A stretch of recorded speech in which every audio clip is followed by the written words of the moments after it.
৩.৫ বছরের বেশি সময় কারাভোগের পর জামিনে মুক্তি পেয়েছেন স্ত্রী হত্যার দায়ে অভিযুক্ত সাবেক এসপি বাবুল আক্তার।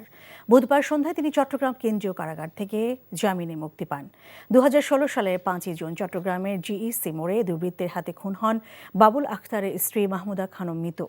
ঘটনার সময় বাবুল আক্তার পেশাগত কাজে ঢাকায় অবস্থান করলেও অভিযোগ ওঠে পারিবারিক কলহের জেরে ভাড়াটে খুনি দিয়ে বাবুল আক্তার তার স্ত্রী মিতুকে খুন করিয়েছেন।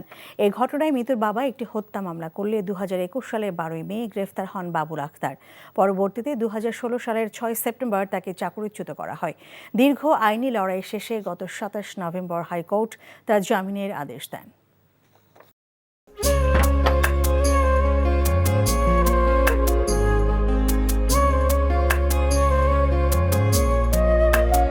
এটা আমাদের ঘর, আমরা দুজন মিলে সবকিছু গোছাবো।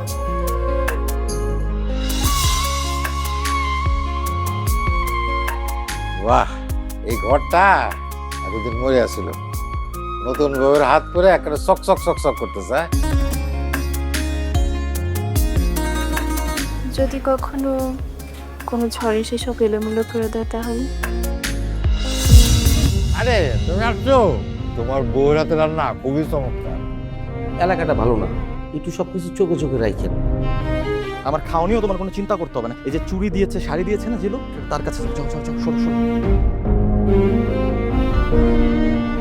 পৃথিবীতে মানুষের মানুষের সম্পর্কের বড় সমস্যা কি জানো?